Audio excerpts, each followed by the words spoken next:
하나님, 저희가 오늘은 민수기 마지막 시간 25장부터 36장까지 같이 나누고자 합니다.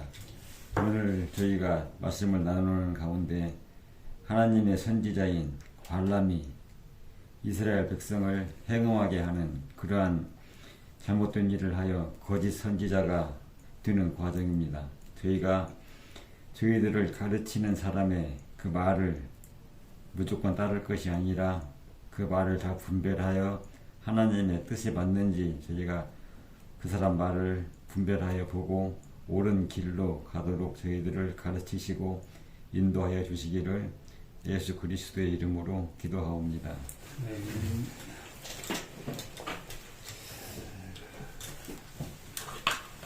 저희가 오늘은 민수기 세 번째 시간 25장부터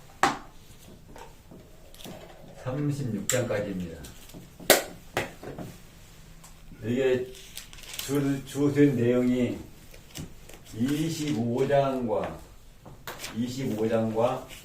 31장 25장과 31장이 키예요. 25장에서 지금 계속해서 그 발락이 발람을 초청해가지고서 이스라엘을 저주하라고 했는데, 지난주에 했던 23, 24장에서 발람이 저주를 하는 게 아니라 여호와의 뜻을 따라 축복을 했습니다. 그러고서 저희가 이제 오늘 25장에서는 이스라엘 백성이 모압 여인들하고 행음을 합니다. 모압 여인들의 유혹에 빠져서 모압 여인들과 행음을 하고, 또 그 모압 여인들이 이 사람들을 바알신, 바알부올의 제사에 초대를 해서 여기 가서 같이 먹고 바알부올에게 제사를 하는 우상숭배에 빠지게 됩니다. 이것은 모압 여인과 육체적으로 행음을 한 것이고, 바알부올에게 제사한 것은 하나님을 떠나서 우상에게 절을 함으로써 이것도 역시 영적인 간음이에요. 하나님을 떠나서 다른 신에게 가서 절하는 것, 따르는 것. 그런데 이게 약간 이상한 게, 이 사건 뒤에, 이 사건으로 인해서 이스라엘의 지휘관들이 죽임을 당합니다. 태양을 향해서 매달아라, 그렇게 말씀을 하시죠. 그 뒤에 미디안이 나옵니다. 미디안 여인 이름까지 나와요. 고스비, 그 아버지까지 나와요. 수르의 딸 미디안 수령, 수르의 딸 고스비라는 여자하고 이스라엘 자손이 행음을 합니다. 또 이 이스라엘 자손이 미디안 여인 고스비를 그 진영으로 데려왔어요. 진영으로 데려와 가지고 자기 장막으로 들어갔는데, 이것을 보고서 엘리야사르, 대사장 엘리야사르 아들 비느하스가 이걸 보고 이 남자와 여자를 창으로 죽인 사건이 나왔습니다. 그리고 이것을 보고서 여호와께서 미디안 사람들이 부울의 일로 또 고스비의 일로 이스라엘을 행음하게 하였다. 그러면서 미디안을 치라고 말씀을 하십니다. 여기까지가 25장이에요. 미디안이 같은 거예요, 모압하고? 그러니까 오늘 이 숙제예요. 이게 모압 여인을 따라가서 바알부올에게 제사를 하고 우상숭배를 했는데, 여호와께서는 미디안을 치라고 그랬어요. 그래서 이게 아주 성경을 보면서 이게 아주 어려운 부분입니다. 이 말씀을 따라서 31장에서 미디안하고 전쟁을 벌입니다. 31장에 와가지고 25장에서 치라고 하고서 31장에 와서 미디안하고 전쟁을 해가지고, 여기에서 미디안의 5 왕과 발람을 여서 죽입니다. 희한한 점은 여기서 발란이 나왔어요.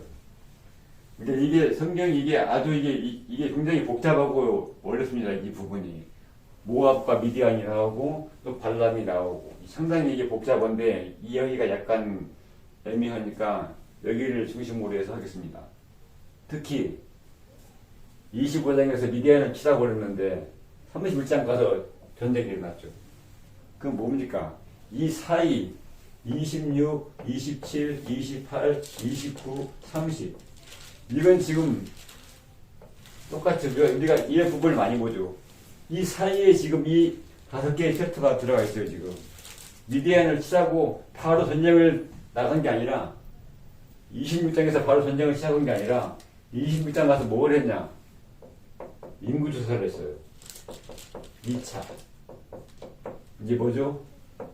신세대 새로운 세대 군인들을 여기서 개수합니다. 1차는 다 죽었죠 지금. 1차는 우리가 지난주에 봤던 시냇가를 건너가면서 38년째 그때 전 세대의 군인들이 다 죽었다고 거기서 나옵니다. 그리고서 이제 미디안 전쟁을 앞두고서 전쟁 준비를 하는 거예요 이제. 그래갖고 여기서 2차 인구조사를 하면서 다시 군대들을 개수를 합니다. 그리고 27장에 가서는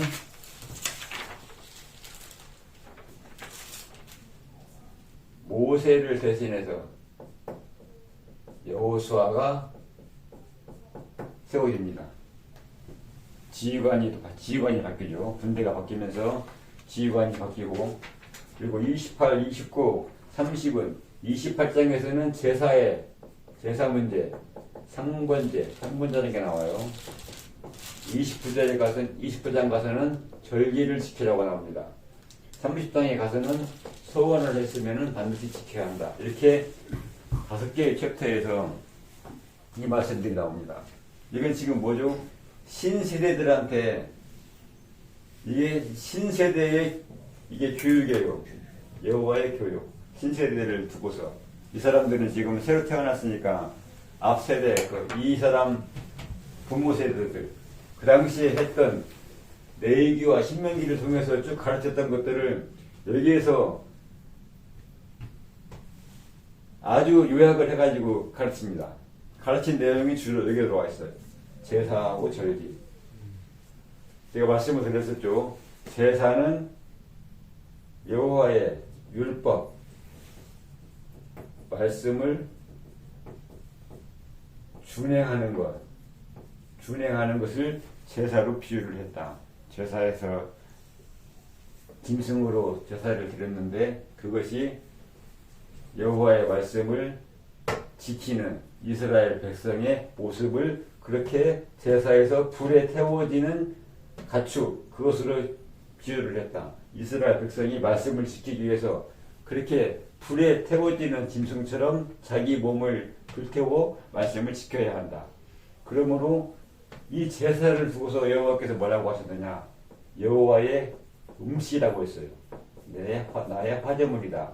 28장에 와서 여호와의 음식이라고 했어요. 이 제사를 보고서 화제, 불로 드리는 제사, 불로 드리는 제사의 희생 이것이 나의 음식이라고 했어요. 그러니까 여호와께서는 이 제사가 여호와의 음식이라고 그러는데 뭐라고 했냐? 여기서 중요한 것은 짐승보다도 불이에요. 불로 드리는 제사. 번제죠. 제사가 번제가 있고 소제, 화목제, 속죄제가 여러 가지가 있는데 그중에서 딱 번제를 지적을 했어요. 여기서는 번제하고 소제 두 가지만 말씀을 하시고 나머지 화목제나 속죄제, 속건제는 말씀을 안 하셔요. 번제를 말씀하셔요. 이 번제에다가 소제를 합치고 여기에다가 전제를 합쳐요. 포도주를 넣는. 제가 말씀드렸죠. 소제를 넣을 때 가루하고 기름하고 향을 넣었었어요. 레위기에서는. 근데 이 향이 빠지고 여기 와서는 포도주가 들어갔어요. 왜? 가나안 땅에 들어가서는 포도나무를 심으니까 광야 생활에서는 광야에서는 포도주를 만들 수가 없죠. 계속 이동을 하니까 농사를 못 지니까. 근데 이건 지금 이 세대는 가나안 땅에 들어갈 거니까 거기에 가서는 소재 쓸 때 쓰는 향을 빼고 전제를 추가시켜서 포도주를 집어넣었어요. 이게 약간 다르죠. 그리고 번제, 상번제, 번제 중에서도 상번제. 상이라는 말이 뭐죠? 항상 드리는 번제. 이것은 이 번제는 양 2마리를 아침에 하나, 저녁에 하나, 하루에 2번 드려야 돼요. 매일. 그러니까 상번제예요. 매일 드리는 번제다. 그래서 상번제라고 했어요. 레위기에서는 이 번제를 드리는 시기가 정해지지 않았어요. 차원하면, 백성들이 차원할 때 짐승을 가지고 와서 번제를 드렸어요. 언제 번제를 드려라, 이걸 정하들 안 했어. 근데 여기 와서는 매일 아침 저녁 번제를 드려라, 상번제로. 여기에 소제와 전제가 더해진다. 여기만 말씀을 하세요. 즉 이 양 2마리를 아침하고 저녁에 번제로 드리는데 똑같죠. 우리가 사람이 아침하고 저녁에 하나님의 말씀에 열심을 내라 그 말씀이에요. 제사는 비유예요. 제사가 자체가 의미가 있는 게 아니라 제사 이렇게 불로서 짐승을 가축을 태워 제사를 지내는 것처럼 너희가 이렇게 하나님 말씀에 너희 열심을 내서 너희 몸을 그 말씀을 행하는데 불태우는 그런 이스라엘 백성이 되라. 그리고 그것이 곧 하나님께 음식이다. 불, 열심, 말하자면 사랑이에요. 하나님께 대한 사랑. 하나님께 대한 사랑이 하나님께서 음식이에요. 이거 음식이란 말이 먹는다는 말도 있지만은 이 음식이 뭐가 되죠? 힘이 되고 능력이 되는 거죠. 똑같이 우리에게도 하나님의 사랑이 힘이 되고 우리의 능력이 되는 거예요. 음식을 먹고 힘을 내고 하는 것처럼. 즉 마음의 양식이라는 거죠. 마음의 양식. 하나님의 말씀이, 하나님의 사랑이 우리 마음의 양식. 하나님께서도 우리의 사랑이 또한 하나님의 음식이다. 이건 어디에도 또 나오냐? 쭉 지나가가지고 어디에 나오죠? 요한계시록. 요한계시록에서 라우디게아 교회를 말씀하실 때 라우디게아 교회가 덥지도 않고 차지도 않다. 미지근하다. 그렇게 라우디게아 교회를 말씀하시면서 너희가 덥거나 차기를 원하노라. 그러면서 끝에 가서 뭐라고 말씀한 것이냐? 열심을 내라. 그리고 내가 문 밖에서 두드리노니 내가 들어가서 그와 더불어 먹고 그는 나와 더불어 먹으리라. 너희들의 열심이 하나님께는 음식이 되고 또 나의 너희들을 향한 열심, 그것도 또 너희들에게 음식이 된다. 그 말씀이에요. 열심 똑같아요. 여기 불.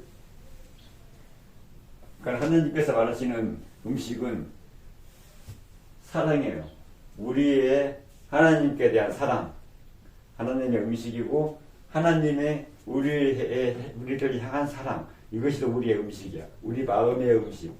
즉 이것이 우리의 힘이 되고 능력이 돼요. 우리가 이 땅을 살아가고 이 땅에서 하나님 말씀을 지켜나가고 거기에 근본적인 힘은 하나님의 사랑에 근거를 합니다. 말씀에 근거를 한다는 거죠. 하나님의 말씀 안에 사랑이 들어가 있으니까. 상번제는 여기 이렇게 됩니다. 이렇게 상번제를 아침 저녁으로 지키라고 하고 절기를 지키라고 합니다. 똑같이 여기 그 7대 절기 나왔었죠. 이것 역시 항상 말씀을 기억한다. 의미가 있고 서원은 약속한 걸 지켜라. 이렇게 이스라엘 백성을 교육을 하고 교육이 끝나고 나서 전쟁을 나간 거예요. 이제 비누아스가 지휘관이 돼가지고 이스라엘 백성 중에서 각 지파당 1000명씩 12,000명이 전쟁을 나갔습니다. 그래가지고 여기에서 미디안이 다윗 왕이 죽고 발람도 죽었습니다. 그러면은 이걸 한번 이 문제를 한번 풀어봐야 돼요. 모압과 미디안. 처음에 저희가 시작을 할 때 22장에서 모압 왕 발락이 모압 평원에 들어온 이스라엘을 보고서 걱정을 합니다. 이거 이스라엘이 우리나라도 침입해서 우리나라도 이스라엘한테 멸망할 것 같으라. 왜냐? 21장에서 이스라엘이 아모리 왕 시혼과 바산 왕 옥을 죽였어요.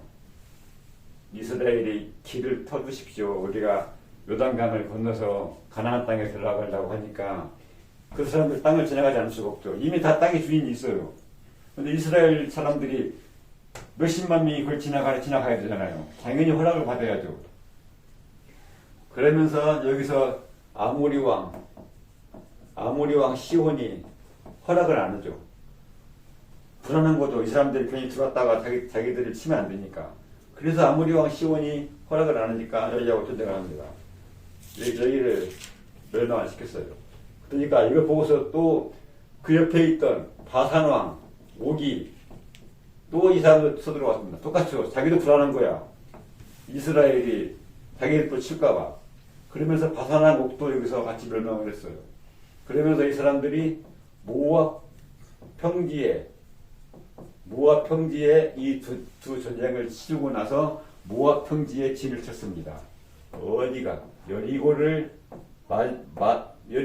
바라보는 요단 강가 많이 나오죠.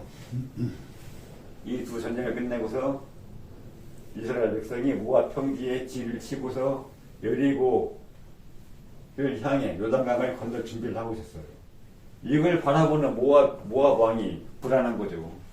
잠깐 한번 지도를 보겠습니다. 이건 지도를 좀 봐야 이해가 돼요.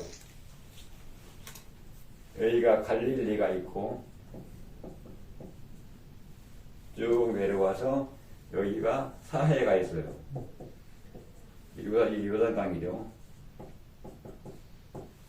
이 아래 애굽이 있죠. 지금 이스라엘이 가데스 바네아에서 광야를 돌아서 가지고 지금 쭉 갑니다. 요단 사해 이쪽에 여리고가 있어요. 여기에는 이렇게 모압 땅이 있고 여기에는 또 이렇게 암몬이 있습니다. 그리고 이쪽에는 이 당시에 여기에 바산왕 옥이 있었어요. 여기가 길르앗 땅이에요. 바산왕이 있고 여기에 아모리 족속 아모리 시온이 여기 있었는데 이 사람들이 아모리 왕 시온이 모압을 쳐들어왔어요. 여기에 모압의 성 헤스본이라는 성이 있었는데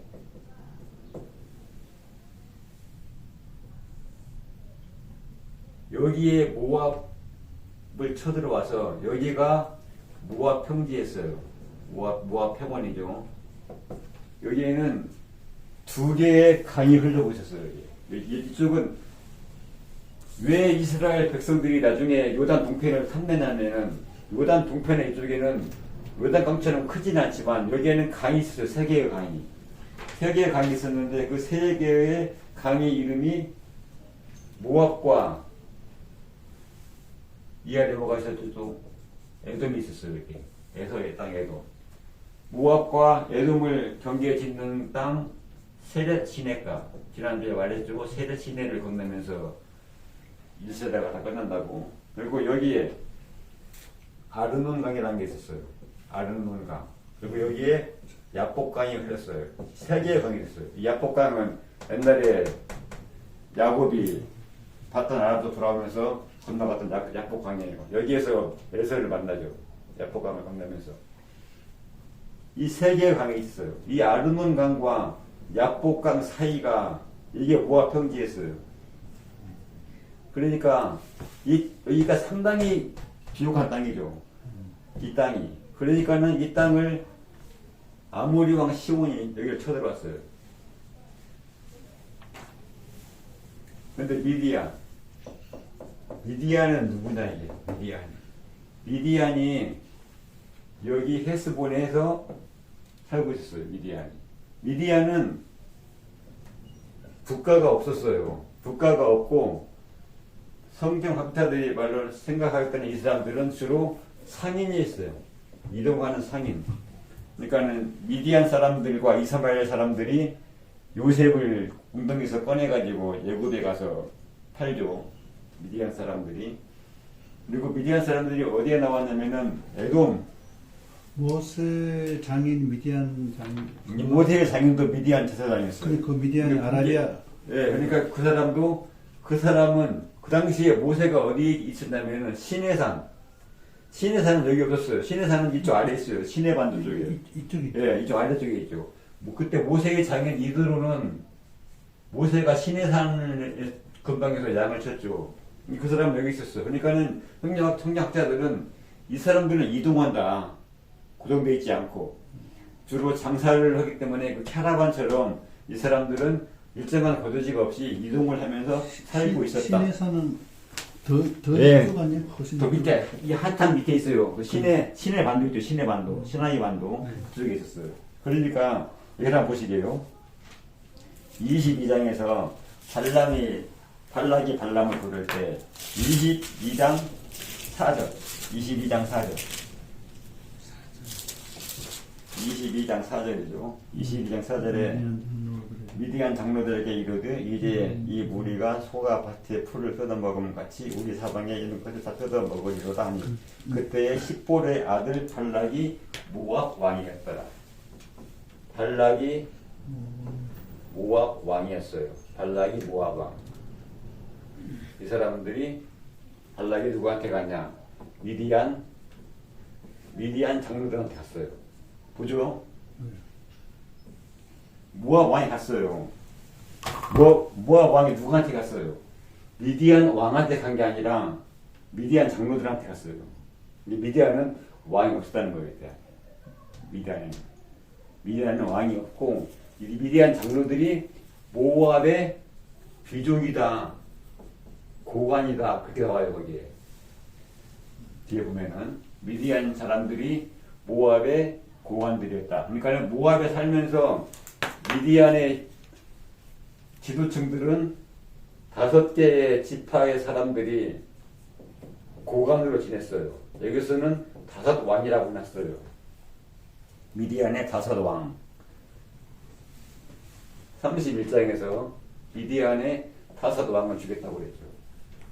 고스비의 아버지 수르가 이 5왕 중에 한 명이었어요. 25장 고스비의 아버지 수르가 5왕 중에 한 명이었는데 25장에서 수르를 뭐라고 했냐면은 25장 18절 18절에서 둘의 일과 미디안 지휘관의 딸이라고 했어요. 그러니까 왕이 아니에요, 이 사람은. 고스비의 아버지는 수르인데 이 사람은 왕이 아니었어요. 그냥 지휘관 또는 고관 또는 뭐 귀족 이렇게 불렸어요. 이 당시에는 왕이 없었어. 이 사람은 이 지휘관을 여기서는 왕이라고 했어요. 수르가 이 안에 들어가 있어요. 5명 중에. 그러니까 미디안은 어떤 국가가 없었어요. 국가가 고정된 국가가 없이 모압 평지에서 살고 있었어요. 그냥 미디안이 제일 처음 나오는 대목이 어디냐면은 에돔 족속이 창세기 한번 잠깐 보시게요. 창세기 36장, 창세기 36장 35절. 창세기 36장 35절을 잠깐 보시죠. 미디안을 알려면 미디안을 좀 잠깐 저희가 자세하게 어디서 35장? 출발하는가. 36장 35절. 36장. 네, 창세기 36장 35절. 미디안이 어떻게 된 나라인가 좀 볼 필요가 있어요. 후손.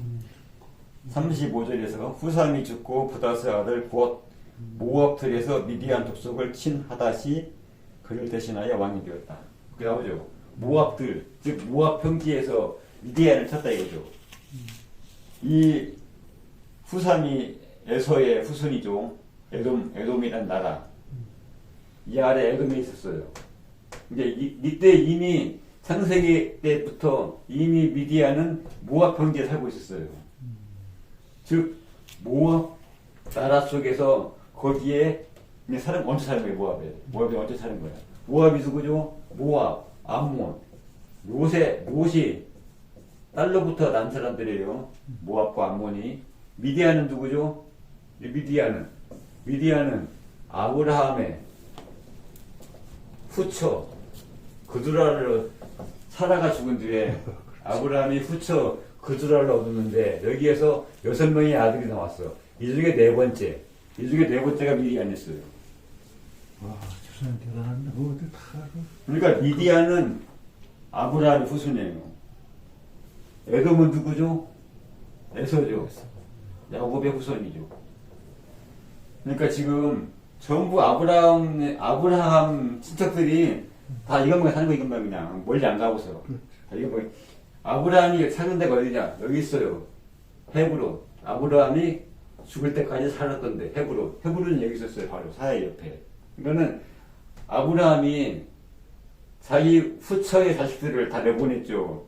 죽기 전에 이삭만 남겨놓고서 다 내보냈는데 그 사람들이 어디로 가냐? 다 멀리 간 게 아니라 거기서 이 근방에서 살아서 전부 다 이 사람들이 다 친척이야 친척. 모압과 암몬, 롯의 아들들, 미디안, 아브라함의 후손, 똑같이 아브라함의 아들이죠. 서자지만은. 에돔, 아브라함의 손장. 다들 이 안에서 그냥 살고 있었던 거예요. 이스마엘, 하갈의 아들, 이스마엘은 어디 살았냐? 여기 살았어요. 아라비아 반도. 지금 말하자면은 사우디 아라비아. 그러므로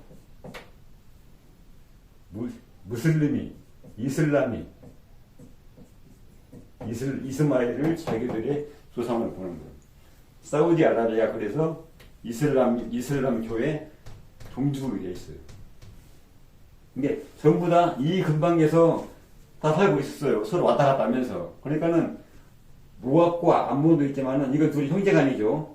형제간이에요. 그러니까는 서로 이렇게 나라가 구분은 되어 있지만은 거의 같이 섞여 살았다 그냥 왔다 갔다 하면서. 에돔하고는 멀리 있지만은 이 둘은 형제간이니까 거의 섞여 살았고 이 모압과 암몬 땅에서 여기에서 미디안도 살고 있었다 같이 거의 얹혀서. 그래갖고 미디안의 족보가 이래요. 미디안의 족보가 이렇게 되어 있습니다. 아브라함 후손인데 모압 땅에 헤스본에 살고 있었어요. 근데 아모리 왕 시온이 여기를 칩니다. 21장에서 아모리 왕 시온이 모압 평지를 쳐서 빼앗았어요. 근데 미디안을 쫓아내진 않았어요. 여기에 계속 미디안은 살고 있었어요. 아모리 족속이 모압 평지를 빼앗았으면서도 즉 미디안은 특별히 어떤 나라에 속해서는 안 했어요. 왜냐하면 상인들이니까 모든 나라를 대상으로 장사를 하니까 미디안 족속은 어느 나라하고도 적대적이지가 않아요. 그래서 미디안은 아모리 왕 시온이 모압을 빼앗을 때 빼앗은 뒤에도 여전히 헤스본에 살고 있었어요. 미디안 족속은. 그러니까 여기가 모압 평지가 아모리 족속의 시온의 땅이 됩니다. 그래가지고 이스라엘이 어디로 들어왔냐? 이리 왔어, 이리. 아래에서부터 여기가 가데스 바네아였어요. 에돔을 통과를 못 시키니까 에돔을 삥 돌아가지고 이렇게 돌아서 이렇게 들어갑니다. 여리고를 가야 되니까 이렇게 들어가 이렇게 이스라엘에 들어갔어요. 이게 들어가는데 이게 들어가려고 요단강을 건너가려고 들어가려고 하니까 아무리 시온이 허락을 안 하는 거예요. 안 된다. 못 들어와. 그래가지고 싸웠죠. 아무리 시온을 깨뜨렸어. 그런데 이스라엘도 미디안을 치진 않았어요. 역시 미디안은 그 뒤에도 남았어요. 헤스본에. 계속해서. 그러면서 바선과 옥도 쳐들어왔다가 같이 망하죠. 근데 여기서 이제 문제가 뭐냐면은 이스라엘이 들어와서 여기다가 진을 쳤죠. 이제 요단강을 건너가려고. 모압 왕이 불안하죠. 불안하니까 어떻게 했냐? 헤스본에 남아있는 미디안을 찾아간 거예요. 헤스본에 남아있는 미디안도 불안하긴 하죠. 언제 이스라엘이 마음 변해가지고 자기들 필지 모르니까. 그래서 둘이 연합을 한 거예요. 지금 이스라엘에 와가지고 소가 풀을 뜯어먹는 것처럼 다 이 땅을 다 삼키고 있는데 우리가 이걸 어떻게 해야 될 거 아니냐. 그래갖고 미디안이 가서 상의를 해가지고 발람이 선지자인데 발람을 불러가지고 이 사람들을 저주하게 하자. 발람이 저주한 민족은 저주를 받더라. 발람을 부릅니다. 이 발람이라는 발람이 굉장히 수수께끼죠. 발람. 이 발람은 선지자였어요. 거짓 선지자로 나와요. 네, 여기 처음에 21장, 22, 23, 24장 이스라엘을 축복할 때 그때만 해도 거짓 선지자가 아니었어요. 이때 축복을 했잖아요. 3번이나 저주를 하라고 했는데 발락이 저주하라고 했는데 저주하지 않고서 축복을 한 거예요. 저것도 뭐 지가 선지자 제대로 해석한 게 아니고 하나님이 강권적으로 그죠. 자기는 저주하려고 했는데 네, 그러니까. 하나님께서 이번에는 내가 주는 말을 해라. 주는 말 하게 저주하지 말라. 그러니까는 발람은 원래부터 거짓 선지자 맞나 봐요. 예, 발람은 이 모압 왕이 높은 지위와 재물을 약속을 했어요. 와서 하면은 내가 너를 높이고 재물을 주겠다. 이제 발람이 그 집에 있는 걸 다 줘서 내 집을 가득하게 은금으로 채우더라도 나는 여호와께서 주시는 말씀을 아니할 수가 없다. 이렇게 하면서 3번 계속 축복을 합니다.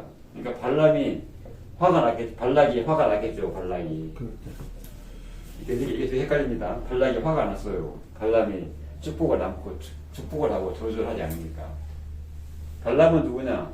발람은 저 위쪽에 가면은 메소포타미아 평원이 있죠. 여기에서 유프라테스 강변에 부돌이라는 도시가 있어요. 발람은 여기 유프라테스 강변에 부돌 사람이 있어요.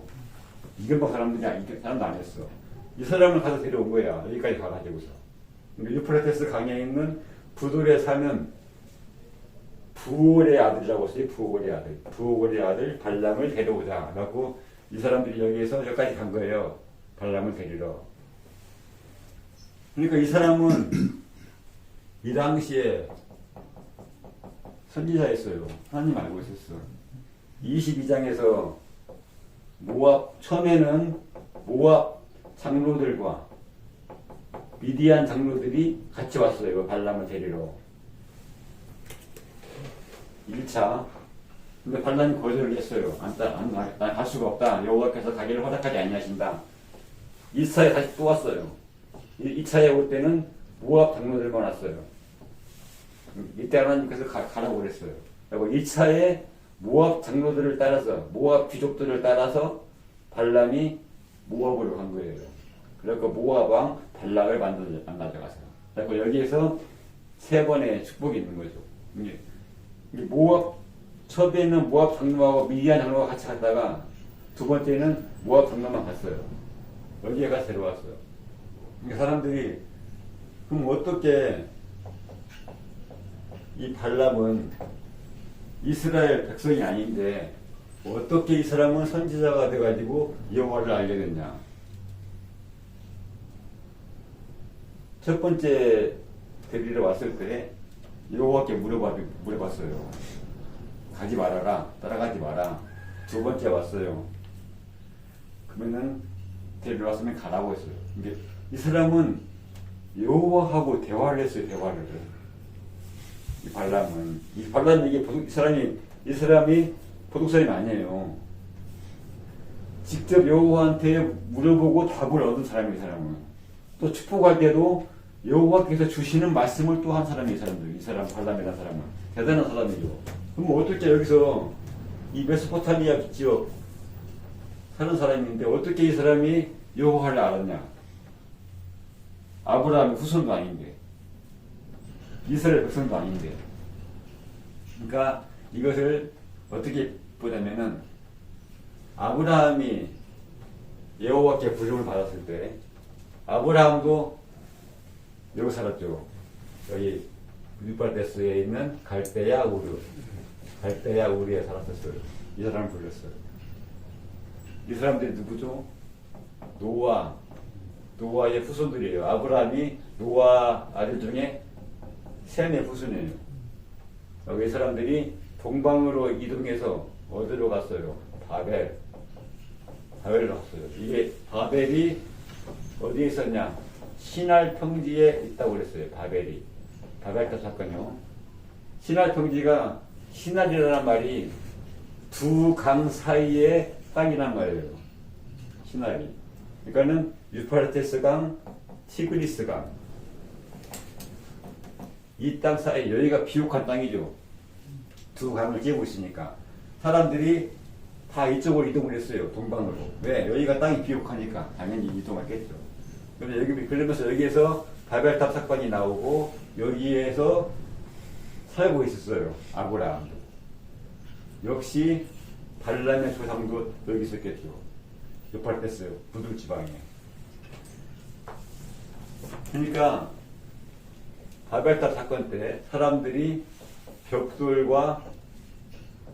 벽돌을 굽고 역청을 칠해서 바벨탑을 쌓았죠. 역청은 뭐죠? 이게 방수 기능이죠. 방수 기능이. 이 사람들은 노아의 홍수를 알고 있었어요. 물론 당연히 노아가 말을 해줬겠죠. 그러니까는 노아의 홍수가 또 올 수가 있으니까 그걸 피하기 위해서 탑을 높이 쌓고 그걸 다 방수를 발랐어요. 노아가 방주를 지을 때 역청을 발랐거든요. 그러니까 이 사람들은 방수를 했어. 홍수에 무너지지 않게. 그러니까 이 사람들은 여호와를 알고 있었어요. 여호와에 의해서 우리가 이 땅이 한번 다 멸망했었다. 여호와를 아는 사람들이, 이 사람들은 티그리스 유프라테스 강 유역 사람들은 여호와를 알고 있었어요. 그 근거가 또 어디에 나오냐? 나중에 북이스라엘과 남유다가 나눠졌을 때 북이스라엘의 선지자 요나가 있었죠. 요나가 여기로 갔어요. 티그리스 강에 있는 니느웨. 여기가 뭐죠? 아수르의 도시의 수도였어요. 네. 여기에 가서 전도를 했는데 요나가 가서 니느웨가 사흘 만에 멸망한다고 했는데 그 말을 듣고 이 사람들이 요나의 말을 듣고 회개를 했어요. 근데 이 사람들은 여호와를 알고 있었다는 거예요. 여호와를 알고 여호와를 믿고 있었어요. 그러니까 요나의 말을 믿은 거예요, 이 사람들은. 여호와께서 이 땅을, 이 성을 멸하실 것이다.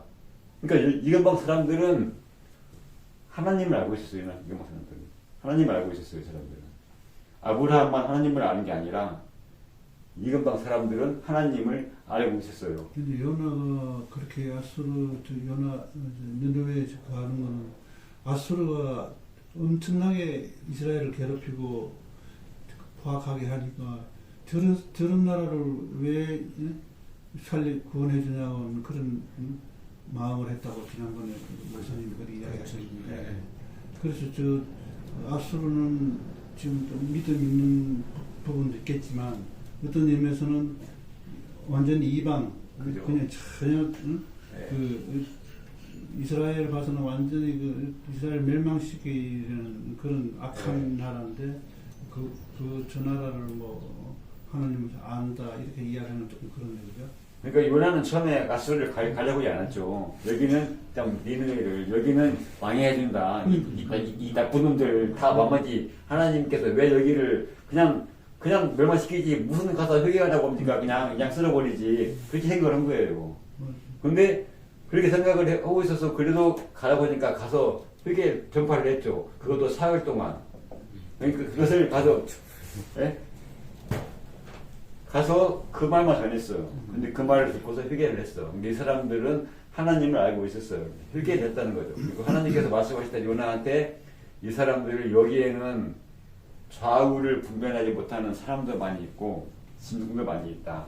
네가 박농풀을 아끼는 것처럼 내가 이 사람들을 아끼지 않겠느냐. 그래서 내가 이 사람들한테 기회를 주는 것이다. 여기가 기회. 그렇게 말씀하신 거예요. 그러니까 당연히 이 사람들도 여호와를 알고 있어요. 그리고 그 전에 했던 악행에서 돌아섰다. 이렇게 말했어요. 요나의 전도를 듣고서 돌아섰다. 이게 됐다는 거죠. 그리고 여기에서 있던 나중에 있었던 닷단 아람으로 아브라함의 종이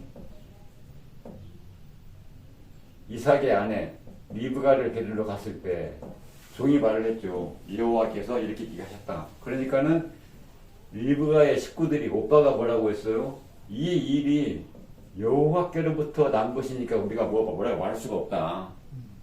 이건 여호와의 뜻입니다. 그렇게 말했어요. 그 아브라함의 종이. 그러니까는 그 사람들이 여호와가 누군데 그러냐? 그러지가 않았어요. 아, 여호와의 뜻이라면 어쩔 수가 없다. 여호와를 알고 있었다는 거죠. 이렇게 발람이 여기까지 왔습니다. 여기까지 와가지고서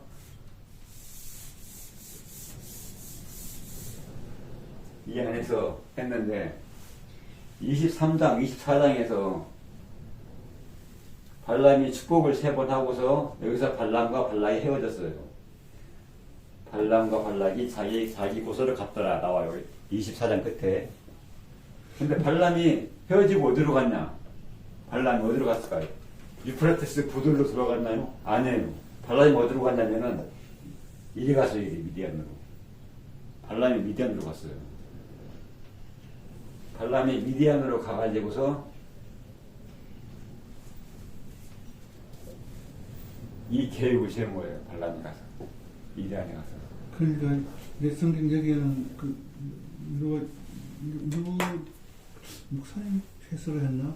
그 발람이 발락 말을 안 듣고 계속 축복만 하니까 화가 나가지고 이제 니제로 가고 난 내로 갔다 하면서 그 추측키는 발람이 사실은 그 발락 왕한테 무슨 어떤 그 재물을 무슨 와이로 그러니까 그거를 받지 않았을까? 그래서 그 때를 그해서 저 이스라엘 백성을 저거를 행음을 하게 해서 그러니까 미디안 바알을 행함하는 거는 이제 바알볼 제사가 이스라엘 사람들이 저 제사를 좋아서 간 게 아니라 저기에 그 한 제사의 그 과정으로 저 제사를 드리면은 거기 그 나와 있는 그 여자들 그 시중전 여자들하고 그 성관계, 쾌락을 즐길 수 있다는 거기에 그냥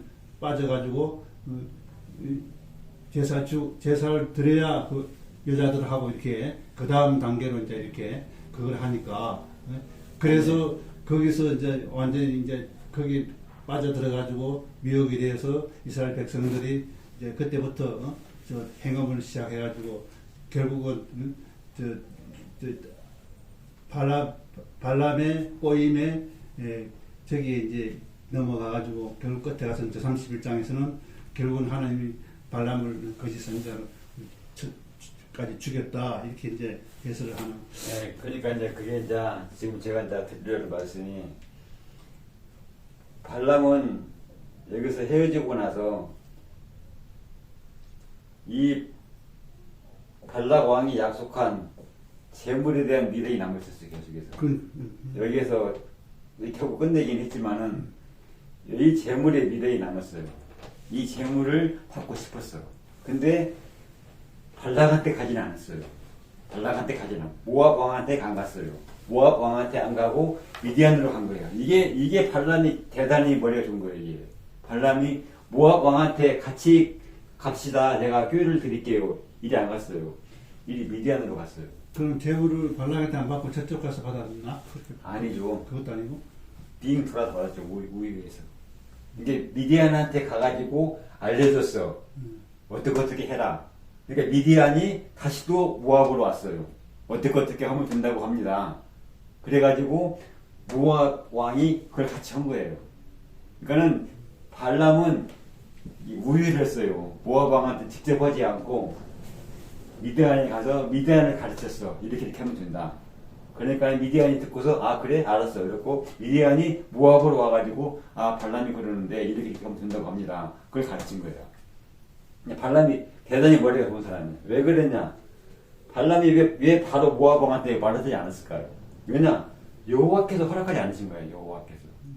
여호와께서 모압 왕의 말을 듣고 이스라엘을 저주하기를 여호와께서 허락하지 않으신 거예요. 계속해서 3번을 계속 하려고 했는데 못했잖아. 그러니까는 발람이 생각할 때 아 이 모압은 안 되겠다. 여기서 하다가는 내가 잘못하면 죽을 수가 있다.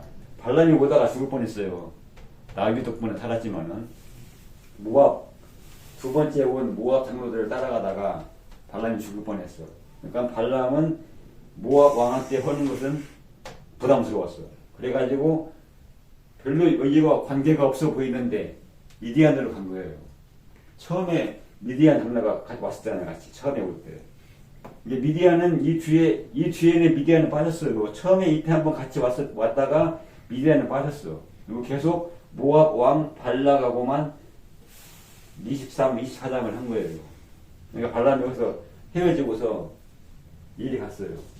재물의 미련이 남았죠. 그래서 여기서부터 나온 거예요. 거짓 선지자다. 재물을 탐했다. 그래가지고 발람이 가르친 거야 이거죠. 31장. 발람이 아주 이 사람 머리가 대단한 사람이에요. 31장 16절. 나쁜 쪽으로 머리. 31장 16절. 31장에서 미디안이 망하죠. 미디안이 망하고 미디안을 치고 돌아왔는데 모세가 한 말이에요. 여자들을 살려도 되거죠. 모세가 이 사람들이 이스라엘 백성이 가가지고 미디안을 치고서 다 죽였는데 여자들을 데리고 왔어. 그러니까 여기서 모세가 말을 해요. 31장 16절. 이들이 발람의 꾀를 따라 이스라엘 자손을 부올의 사건에서 여호와 앞에 범죄하게 하여 여호와의 회중 가운데 연병이 일어나게 하였느니라. 이 여자들은 미디안 여자들이죠. 그죠? 이 여자들은 미디안 여자들이에요. 미디안을 치고서 여자들을 데려왔으니까. 근데 모세가 말을 한 거야. 이 미디안 여자들이 바로 발람의 꾀를 따라서 이스라엘을 우상에 빠지게 한 거다. 바알 보올에게. 그러니까 발람이 더 대단한 거예요, 사람이. 미디안에 가가지고서 미디안에서 계략을 짠 거예요. 미디안에 가서. 미디안 여자들을 보내야겠다. 대단한 게 뭐냐. 미디안 여자들이 고스비라고 있었죠. 이 사람은 그냥 대표되는 여자고, 고스비라는 여자가, 고스비라는 이름은 이 뜻이 거짓말이에요, 거짓말. 고스비라는 이름의 뜻은. 미디안 여자들을 모압으로 보냈어요. 그러면서 미디안 여자들이 이스라엘 진에 가서 처음에는 미디안 여자들이 이스라엘과 행음을 했어요. 처음에는. 이게 시작이었어요. 근데 시간이 지나면서 여기에 모압 여자가 여기에 합세를 했어요. 미디안 여자들은 여기는 국가 존재가 아직 없기 때문에 당연히 큰 성전이나 신전 같은 것도 없었어요. 그러니까 미디안 여자가 이스라엘을 우상 숭배로 데리고 간 게 아니에요. 미디안 여자가 이스라엘을 유혹했다가 모압 여자가 또 이스라엘을 유혹했어요. 이제 모압 여자가 해금하기를 시작하니라 나와도. 그리고 모압 여자가 이스라엘을 유혹해서 행음을 하고서 이 사람들이 어디에 있냐? 초대를 했어요. 자기들의 제사에. 그러면서 여기를 간 거예요. 예, 이게 순서가 먼저 육체적인 행음을 먼저 하고 순서가 그 다음에 영적인 행음을 한 거예요. 워낙 옛날 그거라 예. 사람들마다 조금씩 다를 수도 있지만 그게 중요한 거는 뭐 여기 나오잖아요. 처음 시작할 때 모압 여인이 행음하기를 시작하니라. 이 여자들이 바알 부울의 제사에 초대하며 25장 천물이에요. 25장 1절. 맞아요. 네, 25장 1절. 행음이 먼저예요. 모압자들과 행음하기를 네. 시작하니라. 25장 1절. 행음하기를 시작하니라. 그 여자들이 제사할 때에 백성을 청하며. 그러죠. 그러니까 백성을 청하니까 이스라엘이 여자의 말을 따라간 거예요. 여자의 유혹을 따라서. 자기하고 행음한 여자를 이스라엘이 좋아했어. 그러니까 그 여자가 이리 오세요. 그러니까는 그걸 따라간 거예요. 이스라엘이 아무런 이유 없이 바알 부올의 제사에 갈 일이 없어요. 그죠? 제사에 가가지고 여자들하고 행음하려고 제사를 갔다. 그러지 않죠? 먼저 행음을 한 뒤에 여자들이 유혹을 하니까 제사에 참여를 한 거예요. 그래가지고 여기에서 미디안, 그러니까 하나님께서는 그 근본 원인이 미디안이에요. 처음 시작이. 그러니까는 모압을 치라고 하지 않았어요. 모압을 치라고 하지 않고 그래서 미디안을 치라고 하신 거예요. 그래서 31장에 가서 미디안을 치고 다 여기에서 그 안에 있었던 발람까지도 죽였더라고요. 나오죠. 미디안을 치고서 발람까지 또 여기서 죽이게 됩니다. 그러면서 발람에 대해서는 뒤에 신약에서 베드로후서 2장 베드로가 15절에도 나오고 뭐 계시록에도 나온다. 예. 계시록 2장 14절. 예, 다 보기에는 시간이 걸리니까 베드로후서 2장이 가장 자세해요. 베드로후서 2장에서 거짓 선지자를 말합니다. 베드로후서 2장에서 거짓 선지자를 말할 때 발람이 나와요. 여기서 베드로후서 2장 15절에서 그들이 바른 길을 떠나 부올의 아들 발람의 길을 따르는도다. 그는 불의의 삭슬 사랑하다가 이게 그 재물을 사랑하다가 자기의 불법으로 책망을 받고 나귀가 미친 행동을 저지하였느니라. 이 거짓 선지자를 말하면서 발람을 끌고 옵니다. 그러므로써 발람도 역시 지금의 베드로 때의 거짓 선지자가 과거 광야에서의 발람과도 같은 자들이다. 그런 말을 하는 거죠. 이제 베드로 때의 거짓 선지자들도 불의의 삭슬, 재물을 사랑해요. 탐심이 가득하였다. 그러니까는 하나님의 말씀을 전하면서 베드로 당시에 복음을 전하는 사람들이 있는데 하나님의 말씀을 전하면서 선지자라고 하면서 탐심이 가득해서 이 사람들이 복음을 전하면서 재물을 탐하는 거예요. 이 사람들이. 그러면서 자기들이 베드로후서 3장에서 그들이 탐심으로 지어낸 말을 가지고